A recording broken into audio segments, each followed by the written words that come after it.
बिस्मिल्लाहिर्रहमानिर्रहीम। Second lecture है हमारा बीएस इलेक्ट्रॉनिक्स का सेकंड सेमेस्टर, और आज के लेक्चर में हम स्टडी करेंगे इंशाल्लाह कूलम लॉ को। ठीक है जी, तो let's start with Coulomb's law.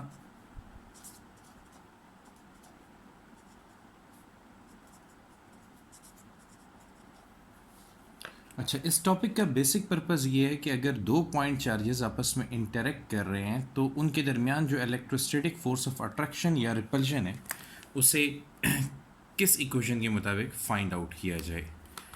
तो कूलम लॉ की स्टेटमेंट को देखते हैं। As per statement,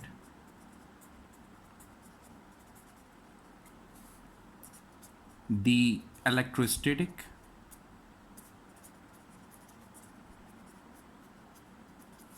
force of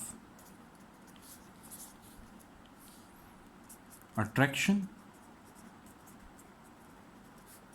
or repulsion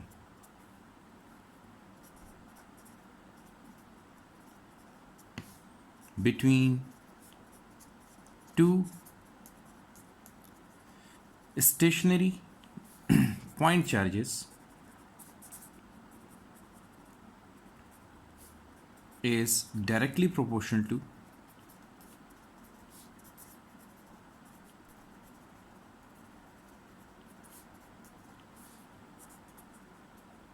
the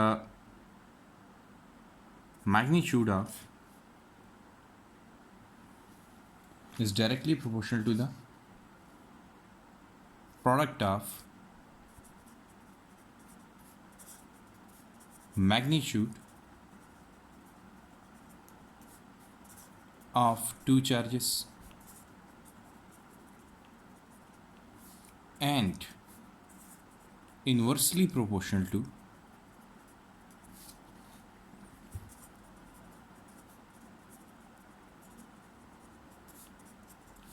the square of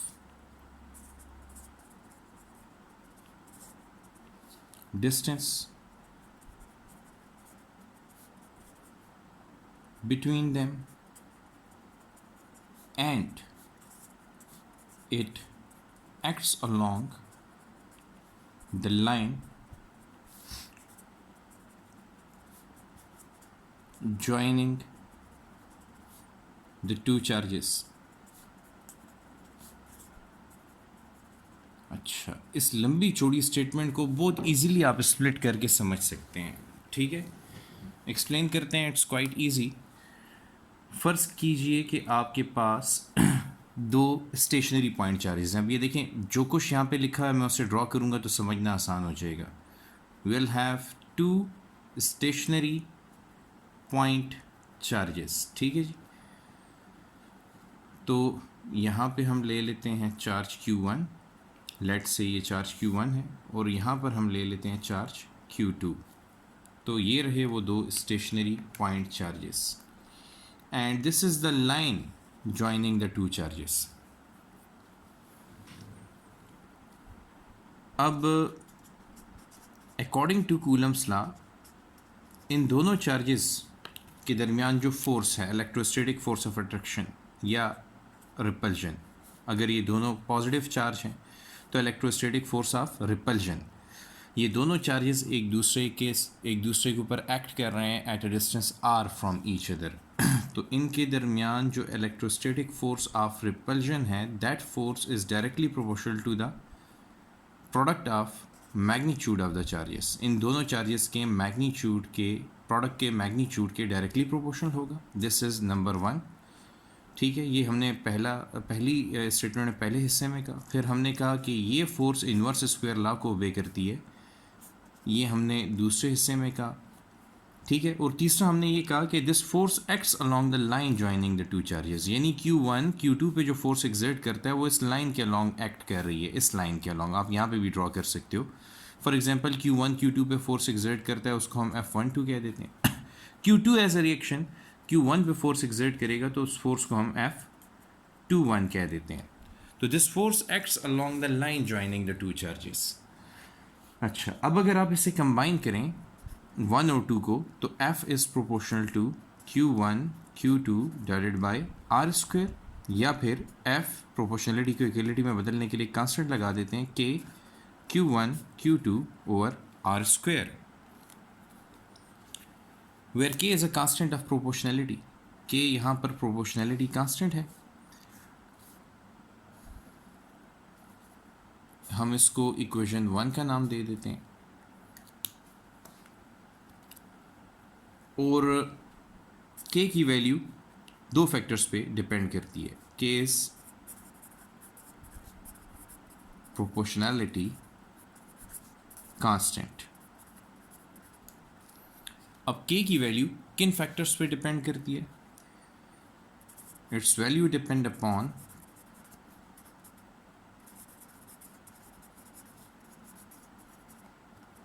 one,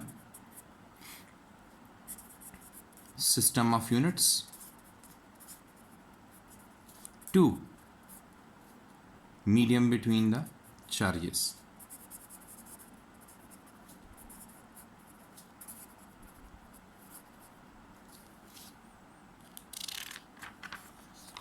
अच्छा, देखते हैं कि कैसे।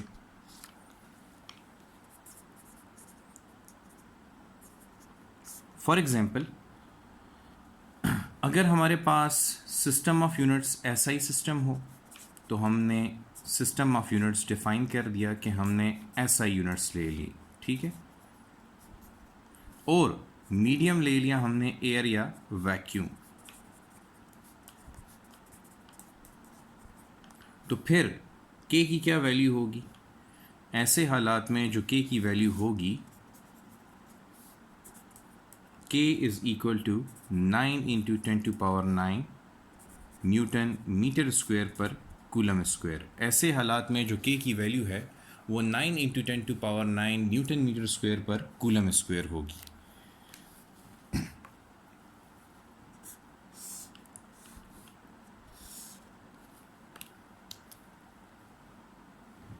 अच्छा, अब यहाँ से फिर हम क्या करते हैं, K की हमारे पास जो वैल्यू डेराइव होती है 1 divided by 4 pi epsilon not से, और यहाँ से एप्सिलॉन नॉट को अगर देखा जाए तो एप्सिलॉन नॉट क्या है? एप्सिलॉन नॉट के बारे में हम बताते हैं, it is the permittivity of free space या वैक्यूम या एयर, इन तीनों के लिए परमिटिविटी की वैल्यू नियरली सेम है। दोनों के लिए, फ्री स्पेस या वैक्यूम तो एक ही है, एयर और वैक्यूम के लिए इसकी वैल्यू सेम है। अच्छा, इसका दूसरा नाम भी है, it is also called as static permittivity. इसको हम स्टैटिक परमिटिविटी भी कहते हैं, ठीक है। और एप्सिलॉन नॉट की वैल्यू बहुत इजीली फाइंड की जा सकती है। Epsilon naught is equal to 1 divided by 4 pi K, और अगर आप वैल्यूज पुट करें तो 1 into 22/7 multiply with 9 into 10⁹ newton metre square per coulomb square. Calculations के बाद एप्सिलॉन नॉट की वैल्यू आएगी आपके पास 8.85 into 10⁻⁻12 coulomb square per newton metre square. ये आपके पास आ जाती है एप्सिलॉन नॉट की वैल्यू। अच्छा, अब एप्सिलॉन नॉट बेसिकली है क्या? हम एप्सिलॉन नॉट को कैसे डिफाइन करेंगे? ठीक है, हमने कहा कि epsilon naught is the permittivity of free space या permittivity of vacuum. Epsilon naught is defined as, ये बेसिकली क्या है? It is defined as the property of medium. वो मीडियम कौन सा है? एयर या vacuum, which affects the magnitude of force between charges। ये मीडियम की वो प्रॉपर्टी है जो दो चार्जेस के दरमियान फोर्स के मैग्नीट्यूड को इफ़ेक्ट करेगी, ठीक है। कैसे इफ़ेक्ट करेगी? ज़रा फोर्स की इक्वेशन में वैल्यू पुट करके देखते हैं। इक्वेशन नंबर 2 से इक्वेशन नंबर 1 में, let's say that this is equation number 2। तो इक्वेशन नंबर 2 को इक्वेशन नंबर 1 में अगर पुट किया जाए तो we get F is equal to 1 divided by 4 pi epsilon naught Q1 Q2 by R square. ये आपके पास फोर्स की इक्वेशन बन जाएगी। अच्छा, यहाँ पे अगर आप देखें तो फोर्स का और इस कांस्टेंट का इन्वर्स रिलेशनशिप है। यानी ये याद रखें कि एप्सिलॉन नॉट एक नेचुरल कांस्टेंट है, it is a natural constant. Natural constant से मुराद कि ये इंट्रिंसिक प्रॉपर्टी है, गॉड गिफ्टेड प्रॉपर्टी है, अल्लाह ताला की तरफ से है कि फ्री स्पेस के लिए एप्सिलॉन नॉट की value 8.85 into 10⁻12 coulomb square per newton metre square है। ये वैल्यू बहुत छोटी है। ये वैल्यू बहुत छोटे होने का मतलब ये है कि एयर या वैक्यूम चार्जेस को इंटरेक्ट करने के लिए मैक्सिमम परमिशन दे रहा है। एप्सिलॉन नॉट की वैल्यू छोटा होने का मतलब ये है कि फ्री स्पेस या एयर में चार्जेस जब इंटरेक्ट करेंगे तो उनको मैक्सिमम परमिशन मिलेगी, मैक्सिमम इंटरेक्शन होगा उन दोनों के दरमियान। और इसमें जो 4 पाई का फैक्टर यूज़ हो रहा है इसके बारे में भी बताता चलूँ। This factor of 4 pi is used due to spherical symmetry. Spherical symmetry कैसे? पॉइंट चार्जेस के इर्द गिर्द जो फील्ड होती है it is in the form of sphere. Point charges के इर्द गिर्द जो फील्ड होती है वो स्फेयर की फॉर्म में होती है।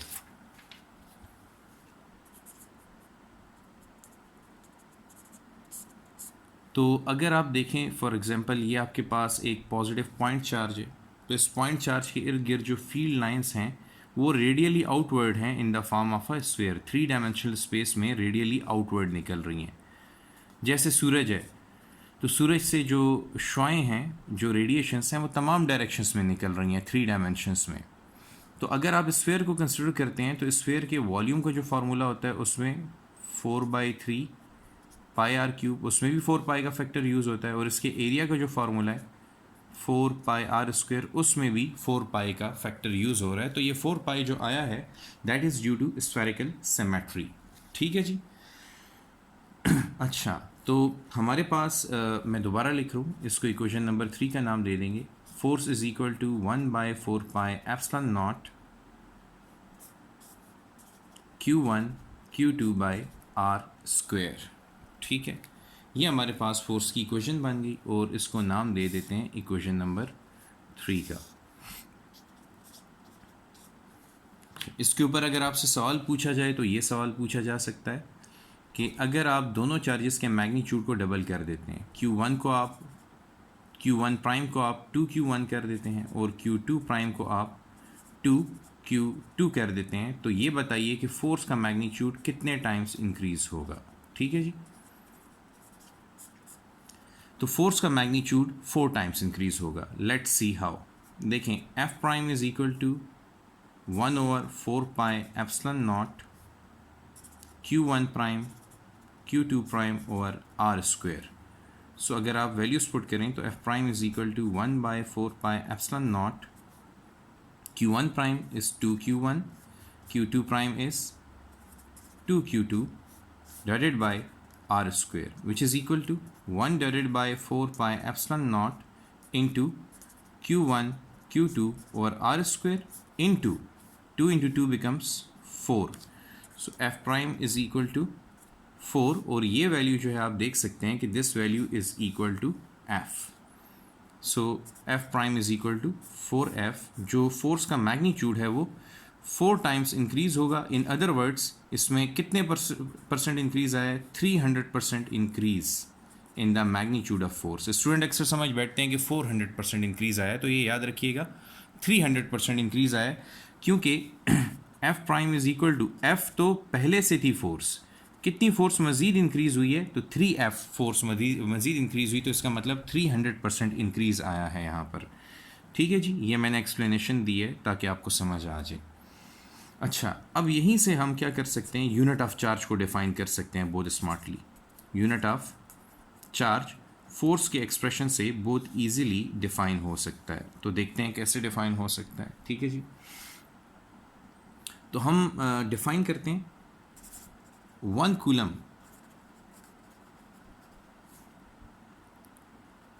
is that charge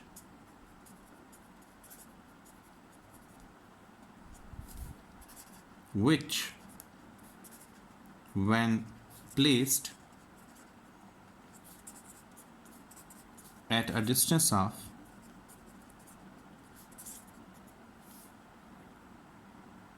1 meter in air or vacuum from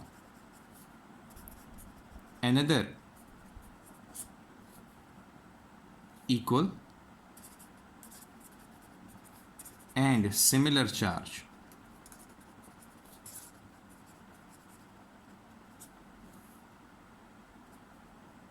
repel it with a force of 9 into 10 to power 9 newton. अच्छा, ये बहुत आसान है,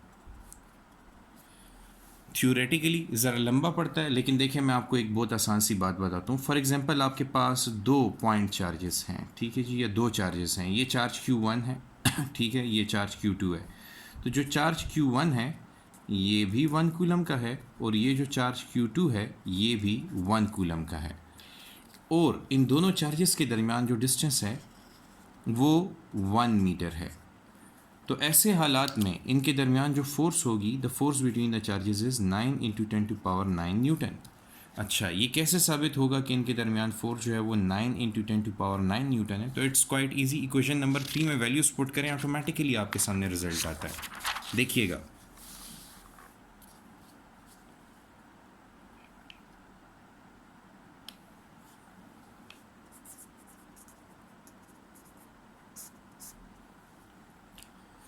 हमारे पास फोर्स का एक्सप्रेशन है F is equal to K Q1 Q2 by r square. So F is equal to K की वैल्यू है 9 into 10 to power 9 multiply with Q1 1 coulomb है, Q2 भी 1 कूलम है, और इनके दरमियान जो डिस्टेंस है वो 1 मीटर, ठीक है, होल स्क्वायर। अब अगर आप वैल्यूज पुट करें तो F is equal to 1 into 1 divided by 1 is 1, so F is equal to 9 into 10 to power 9 newton. Easily आपके पास रिजल्ट आ जाता है। अच्छा, ये स्टेप है, इसमें अगर आप देखें तो जो के का यूनिट है वो Newton metre square per coulomb square है। तो ये कूलम स्क्वायर इस कूलम स्क्वायर के साथ कैंसिल होगा, ये मीटर स्क्वायर इस मीटर स्क्वायर के साथ कैंसिल होगा, तो आपके पास फोर्स जो है वो 9 इंटू 10 टू पावर 9 न्यूटन आएगी। इस बात का मतलब क्या हुआ कि अगर 2 चार्जेस एयर में पड़े हुए हैं 1 मीटर के फासले पर, और उन दोनों चार्जेस का मैग्नीट्यूड 1 कूलम है, तो वो एक दूसरे को जिस फोर्स से रिपेल करेंगे वो 9 इंटू 10 टू पावर 9 न्यूटन होगी। अच्छा देखें, अब ये 9 into 10 to power 9 newton force काफ़ी ज़्यादा है। 9 1 2 3 4 5 6 7 8 9 न्यूटन। गिनते हैं, यूनिट 10 100 1000 10,000 लाख 10 लाख करोड़ 10 करोड़ अरब, 9 अरब न्यूटन फोर्स। 2 चार्जेस जो कि एयर में पड़े हुए हैं उनका मैग्नीट्यूड 1 कूलम है, वो एक दूसरे को अट्रैक्ट करते हैं with a force of 9 Arab Newton. ये इतनी हैवी फोर्स है, इतनी ग्रेटर मैग्नीट्यूड की फोर्स है कि आप और मैं इसको इमेजिन भी नहीं कर सकते, ठीक है ना। This is such a great amount of force. अच्छा, अब देखते हैं कंडीशंस, किन कंडीशंस में कूलम लॉ होल्ड करेगा।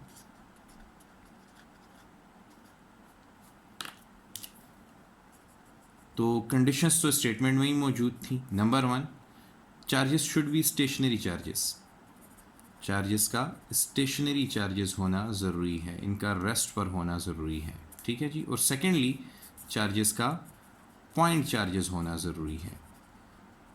पॉइंट चार्जेस जो हैं ये सिर्फ एक दूसरे के साथ अपनी इलेक्ट्रिक फील्ड के थ्रू इंटरेक्ट करते हैं। यानी पॉइंट चार्जेस के बारे में हम ये भी कह सकते हैं कि size of charge is very small, size of the body is very small as compared to its charge। अब जब हम बॉडी की बात करते हैं तो बॉडी जो है वो मटेरियल बॉडी होती है, उसका कुछ मास होता है, और मासेस की वजह से कौन सी फोर्स होती है, ग्रेविटेशनल फोर्स होती है। और जब हम चार्ज की बात करते हैं तो चार्जेस की वजह से कौन सी फोर्स होती है? कूलम फोर्स या इलेक्ट्रोस्टैटिक फोर्स होती है। तो हम ये चाहते हैं कि जब दो चार्जेस इंटरेक्ट करें तो वो प्योरली अपनी इलेक्ट्रोस्टैटिक फोर्स के थ्रू एक दूसरे के साथ इंटरेक्ट करें, ग्रेविटेशनल फोर्स के थ्रू इंटरेक्ट ना करें, तभी हमारे पास चार्जेस जो हैं वो पॉइंट चार्जेस होंगे। तो प्योरली कूलम इंटरेक्शन या इलेक्ट्रोस्टैटिक इंटरेक्शन होगा चार्जेस के दरमियान अगर चार्जेस जो हैं पॉइंट चार्जेस होंगे। चलते हैं इसकी वेक्टर फॉर्म की तरफ।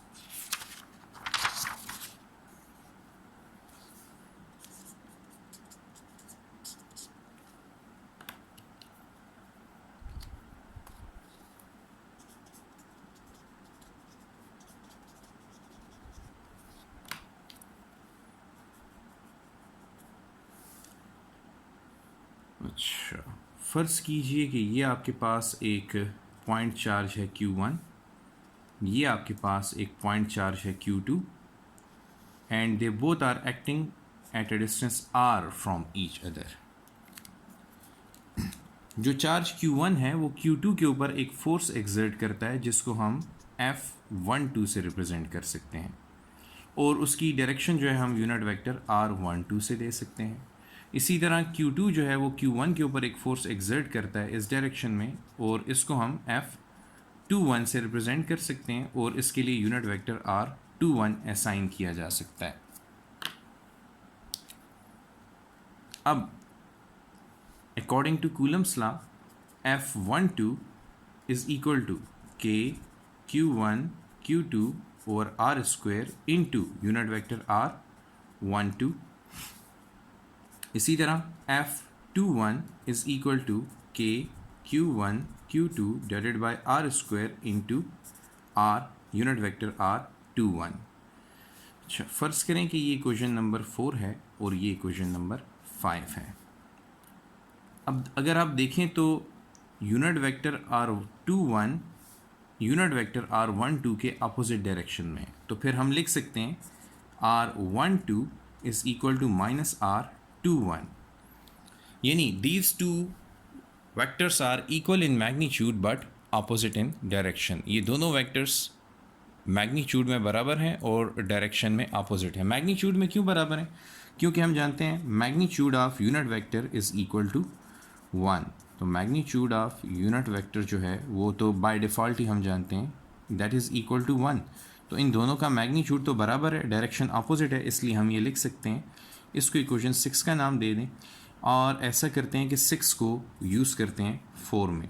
6 इन 4 gives us F12 is equal to K Q1 Q2 over R square into minus R2 unit vector R21। इसको शिफ्ट कर देते हैं, नेगेटिव साइन को इधर ले आते हैं। F12 is equal to minus K Q1 Q2 और R square into R21 unit vector. अगर आप ब्रैकेट में इस टर्म के ऊपर गौर करें और इसको कंपेयर करें इक्वेशन नंबर 5 के साथ, तो K Q1 Q2 by R square, K Q1 Q2 by R square, R21 ये फैक्टर बराबर है F21 के, तो हमारे पास रिजल्ट आएगा F12 is equal to minus F21। ये हमारे पास फोर्स की इक्वेशन आ गई, और इससे क्या वेरीफाई हो गया है? इससे वेरीफाई हो गया है Newton third law. This is a verification of Newton third law. तो गाइज अब यहाँ से बड़ा इंपॉर्टेंट रिजल्ट आ रहा है, इसके ऊपर मैं आपके सामने एक क्वेश्चन रख देता हूँ, ठीक है। 2 charges of 1 microcoulomb and 10 microcoulomb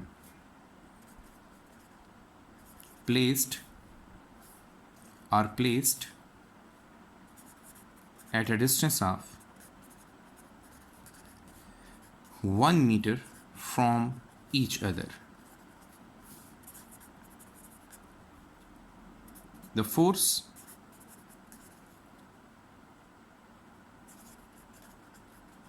exerted by 1 microcoulomb is dash then 10 microcoulomb. तो ऑप्शन है smaller, B greater, C same, D none. अच्छा, दो चार्जेस हैं, एक चार्ज का मैग्नीट्यूड 1 माइक्रोकूलम है, दूसरे चार्ज का मैग्नीट्यूड जो है वो 10 माइक्रोकूलम है, यानी एक छोटा चार्ज है और एक बड़ा चार्ज है। उन दोनों को 1 मीटर के फासले पे रखा गया है। तो सवाल में ये पूछा जा रहा है कि 1 माइक्रोकूलम चार्ज जो फोर्स एक्सर्ट कर रहा है, क्या वो 10 माइक्रोकूलम चार्ज के बराबर होगी या उससे ज़्यादा होगी या उससे कम होगी या नन ऑफ दिस। तो देखें, ये जो हमने एक्सप्रेशन डिराइव किया, इस एक्सप्रेशन से हमें क्या पता चल रहा है कि both forces are equal in magnitude but opposite in direction. चाहे ये दोनों चार्जेस सेम मैग्नीट्यूड के हों या डिफरेंट मैग्नीट्यूड के हों, ये दोनों जो एक दूसरे के ऊपर फोर्स एक्सर्ट करेंगे वो फोर्स सेम होगी। और फोर्स जो है वो प्रोडक्ट ऑफ चार्जेस के ऊपर, product of magnitude of charge पे डिपेंड करती है, किसी एक चार्ज के मैग्नीट्यूड पे डिपेंड नहीं करती। इसीलिए हमारे पास option C is the correct choice. Option C जो है हमारे पास करेक्ट चॉइस बनेगा। तो इस इक्वेशन का ये क्वेश्चन था। यहाँ से साबित होता है कि कूलम फोर्स जो है एक म्यूचुअल फोर्स है और दोनों चार्जेस एक दूसरे के ऊपर इक्वल फोर्स एक्सर्ट करेंगे, क्योंकि जो फोर्स है वो प्रोडक्ट ऑफ चार्जेस पे depend, product of magnitude of the charge पे डिपेंड करती है, वो किसी एक चार्ज के मैग्नीट्यूड पे डिपेंड नहीं करती।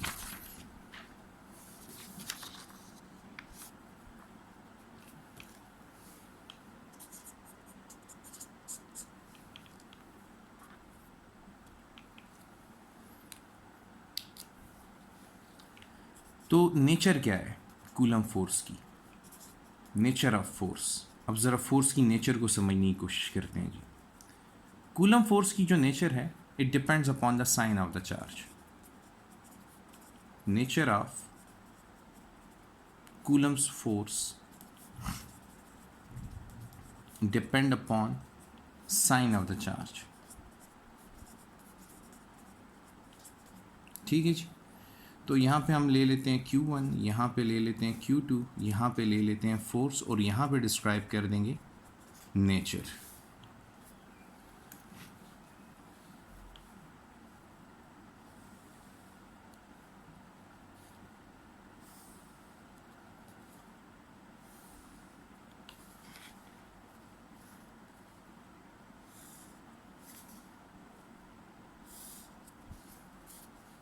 अच्छा, फ़र्ज़ कीजिए कि चार्ज Q1 जो है वो पॉजिटिव है और चार्ज Q2 जो है वो भी पॉजिटिव है। तो फिर plus into plus becomes plus, क्योंकि देखें जो फोर्स का साइन है F is equal to K Q1 Q2 bye r square, वो किस पे डिपेंड करता है? Q1 Q2 पे, क्योंकि K इज़ ऑलवेज पॉजिटिव, ये तो है ही constant, it is always positive. R square is always positive. तो ये दो फैक्टर्स हमेशा पॉजिटिव हैं। तो फिर इसका क्या मतलब हुआ कि F की वैल्यू जो है वो किस पे डिपेंड करेगी? F का साइन जो है किस पे डिपेंड करेगा? Q1 Q2 के प्रोडक्ट पे डिपेंड करेगा। तो अगर Q1 पॉजिटिव Q2 पॉजिटिव, तो फिर Q1 भी पॉजिटिव Q2 भी positive, positive into positive becomes positive. तो ये फोर्स फिर होगी रिपल्सिव फोर्स। अगर फोर्स का साइन पॉजिटिव हो तो ये रिपल्सिव फोर्स को रिप्रेजेंट करता है। अच्छा, अगर आपके पास Q1 नेगेटिव है और Q2 भी नेगेटिव है, तो negative into negative becomes positive, तो फिर ये रिप्रेजेंट करेगा अगेन रिपल्सिव फोर्स को ही। अच्छा, अगर आपके पास Q1 पॉजिटिव है और Q2 नेगेटिव है, या Q1 नेगेटिव है और Q2 पॉजिटिव है, तो ऐसी दोनों सूरतों में आपके पास रिजल्ट नेगेटिव ही आएगा।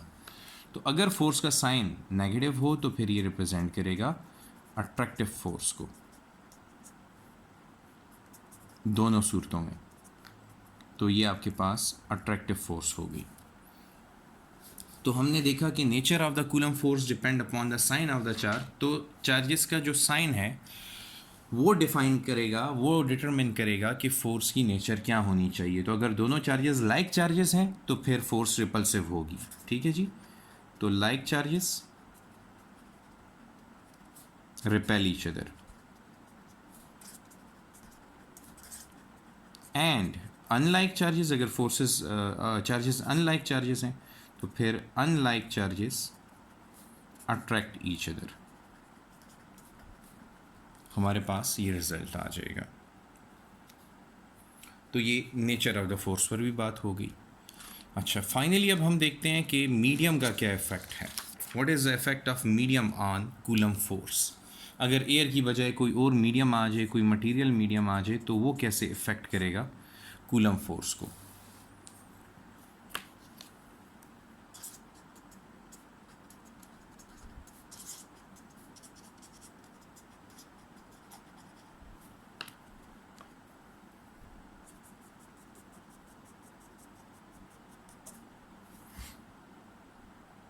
अच्छा देखें जी, हमारे पास जो फोर्स है in the presence of air और vacuum, it is given by 1/4πε0 Q1 Q2 over r square. इसको हम नाम दे देते हैं लेट्स से इक्वेशन 6 का या इक्वेशन 7 का। अच्छा, जब एक मटेरियल मीडियम आएगा तो मटेरियल मीडियम के लिए हम लिखेंगे 1/4πε Q1 Q2 over r square और इसको नाम दे देंगे इक्वेशन 8 का। Where what is epsilon? Epsilon is the permittivity of medium, it is the permittivity of medium other than air, और हम इसको कहते हैं जनाब absolute permittivity. It is called as absolute permittivity. और इसको डिफाइन किया जाता है as a product of free space permittivity and relative permittivity. Epsilon naught into epsilon r से हम इसे डिफाइन कर सकते हैं। अच्छा, अब अगर ये रिजल्ट जो है लेट्स से इसको मैं इक्वेशन 9 कह रहा हूँ, तो यूजिंग 9 इन 8 देखते हैं कि इसका इफेक्ट क्या आता है फोर्स पर। F medium becomes 1/4πε0 epsilon r Q1 Q2 over r square, या फिर F medium is equal to 1/4πε0 Q1 Q2 over r square into 1/εr। अच्छा, ये जो है ये अगर आप देखें इक्वेशन नंबर 7 से कंपेयर करें तो ये एफ वैक्यूम के बराबर है। So F medium is equal to F vacuum into 1/εr, या फिर हम इसे सिंपली लिख सकते हैं F medium is equal to F vacuum over epsilon r. और अब ज़रा एप्सिलॉन आर को समझने की कोशिश करते हैं। हमारे पास दो इक्वेशंस हैं एप्सिलॉन आर को समझने के लिए, एक इक्वेशन 9 है और एक इक्वेशन 10 है। इक्वेशन नंबर 9 के मुताबिक epsilon r is equal to epsilon divided by epsilon naught which is equal to the ratio of absolute permittivity with respect to static permittivity या फ्री स्पेस परमिटिविटी। यानी कि relative permittivity basically हमें ये समझाने की कोशिश कर रही है कि एयर के मुकाबले में किसी मीडियम में कितनी परमिशन मिलती है चार्जेस को इंटरैक्ट करने के लिए। एयर के मुकाबले में किसी मीडियम में चार्जेस को कितनी परमिशन मिलती है इंटरैक्ट करने के लिए। तो इक्वेशन नंबर 9 का ये मतलब है। अब अगर आप कंपेयर करें इस इक्वेशन के मुताबिक क्या पता चल रहा है, ज़रा मैं हाईलाइट कर देता हूँ इसे। इस इक्वेशन को अगर देखा जाए तो इस इक्वेशन से ये पता चल रहा है कि जो एफ मीडियम है it is inversely proportional to epsilon r, यानी कि जितना एप्सिलॉन आर की वैल्यू ज़्यादा होगी फोर्सेस का मैग्नीट्यूड कम होता चला जाएगा। अच्छा, ये रिजल्ट तो हमें इक्वेशन नंबर 7 से पता चल इस इक्वेशन से पता चल रहा है। अब ऐसा करते हैं इक्वेशन नंबर 10 से ज़रा रिजल्ट निकालने की कोशिश करते हैं।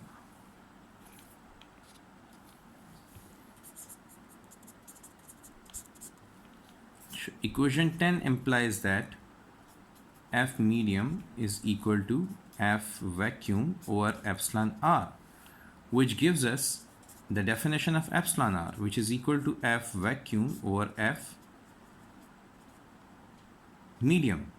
यानी कि यहाँ से क्या डिफाइन हो रहा है, epsilon r is the ratio of force between the charges when placed in air to the force between the charges when placed in material medium. यानी कि फ़र्ज़ करें कि ये आपके पास एक पॉइंट चार्ज है, ये आपके पास दूसरा पॉइंट चार्ज है, इनके दरमियान सिर्फ एयर है और कोई मीडियम नहीं है। अच्छा, यहाँ पे एयर, तो इनके दरमियान जो फोर्स होगी उसको हम एफ वैक्यूम कहते हैं। अब आपने इन्हीं दो चार्जेस को फ़र्ज़ करें कि इमर्स कर दिया वाटर में, अब इनके दरमियान एक मीडियम आ गया, तो अब जो फोर्स है वो एफ मीडियम है। तो वाटर में जो फोर्स है वो एयर के मुकाबले में कम हो जाएगी। तो देखिए वैक्यूम में फोर्स ज़्यादा होती है, वाटर में फोर्स कम हो जाती है, यानी एयर में फोर्स ज़्यादा होगी और वाटर में फोर्स कम होगी। तो ये रिजल्ट नीचे डिनोमिनेटर छोटा न्यूमरेटर बड़ा, तो this result is greater than 1। तो फिर एप्सिलॉन आर की जब हम बात करेंगे इसकी वैल्यूज़ की, इसकी रेंज ऑफ वैल्यूज़ हैं तो वो भी बड़ी ट्रिकी किस्म की हैं। कैसे ट्रिकी किस्म की हैं मैं आपको समझा देता हूँ। वैसे वाटर के लिए एप्सिलॉन आर की वैल्यू जो है इट इज़ अबाउट 77.8 वाटर के लिए, तो ये काफ़ी हाई वैल्यू है। इसका मतलब ये होगा कि एयर के मुकाबले में जो फोर्स है वाटर में 77.8 टाइम्स डिक्रीज़ हो जाएगी। अच्छा, एप्सिलॉन आर की वैल्यू डाइइलेक्ट्रिक्स के लिए, डाइइलेक्ट्रिक्स से मुराद इंसुलेटर्स के लिए क्या है, और एप्सिलॉन आर की वैल्यू कंडक्टर्स के लिए क्या है, कंडक्टर्स या मेटल्स के लिए। ठीक है। अच्छा, नॉन मेटल्स आप यहाँ पे ले सकते हैं, इंसुलेटर्स या डाइइलेक्ट्रिक्स। तो एप्सिलॉन आर की value it is less than infinity but greater than or equal to 1 for dielectrics, जबकि for conductors epsilon r is equal to infinite. अब कंडक्टर्स के लिए एप्सिलॉन आर की वैल्यू इनफाइनाइट है और इंसुलेटर्स के लिए एप्सिलॉन आर की वैल्यू जो है वो greater than or equal to 1 but less than infinity है। जैसे मैं आपको, बल्कि ऐसा करें इसको ग्रेटर देन 1 ही ले लें, क्योंकि 1 तो एयर के लिए होता है, तो ग्रेटर देन 1 ले लेते हैं। जैसे मैं आपको एग्जांपल दे सकता हूँ कि आपने वाटर ले लिया, तो वाटर के लिए एप्सिलॉन आर की वैल्यू आपको मैंने बताई तकरीबन 78 है। ठीक है, ये वाटर के लिए। अब देखें, अगर आप वाटर में फोर्स कैलकुलेट करते हैं तो force in water is equal to force in air divided by epsilon r. तो force in water is equal to force in air divided by 78। Force 78 times decrease हो गई है, यानी कि डाइइलेक्ट्रिक की मौजूदगी चार्जेस के दरमियान फोर्स को कम कर देती है। और अगर कंडक्टर आ गया तो फिर कंडक्टर के लिए F conductor is equal to F vacuum और infinity, anything divided by infinity is zero. So conductor की मौजूदगी में चार्जेस के दरमियान जो फोर्स है वो ज़ीरो हो जाती है। यानी आप इससे क्या कंक्लूजन अखज़ करते हैं कि इलेक्ट्रिक फील्ड और electric force between two charges can be shielded by metals। दो चार्जेस के दरमियान जो इलेक्ट्रिक फील्ड है या इलेक्ट्रिक फोर्स है उसको मेटल्स से शील्ड किया जा सकता है। यानी अगर आपने दो चार्जेस के दरमियान मेटल रख दिया तो उन दोनों चार्जेस के दरमियान इलेक्ट्रिक फोर्स ख़त्म हो जाएगी। तो जब थंडर स्टॉर्म हो, यानी बिजली चमक रही हो, बिजली गिर रही हो, तो उस वक्त आप गाड़ी से बाहर ना निकलें, क्योंकि गाड़ी जो है वो मेटेलिक केसिंग है, तो आपको इलेक्ट्रिक फील्ड या इलेक्ट्रिक फोर्स से बचा लेगी। अच्छा, फाइनली मैं आपको कुछ ये भी बताता चलूँ कि एप्सिलॉन आर के कुछ नाम हैं। इसको हम रिलेटिव परमिटिविटी भी कहते हैं, it is called as relative permittivity, और इसे डाई इलेक्ट्रिक कांस्टेंट भी कहते हैं, और इसे स्पेसिफिक इंडक्टिव कैपेसिटी भी कहा जाता है। It is also called as specific inductive capacity. इसको वेरियस नेम से याद रखा जाता है। ठीक है जी, तो this is it for today's lecture. Thank you very much.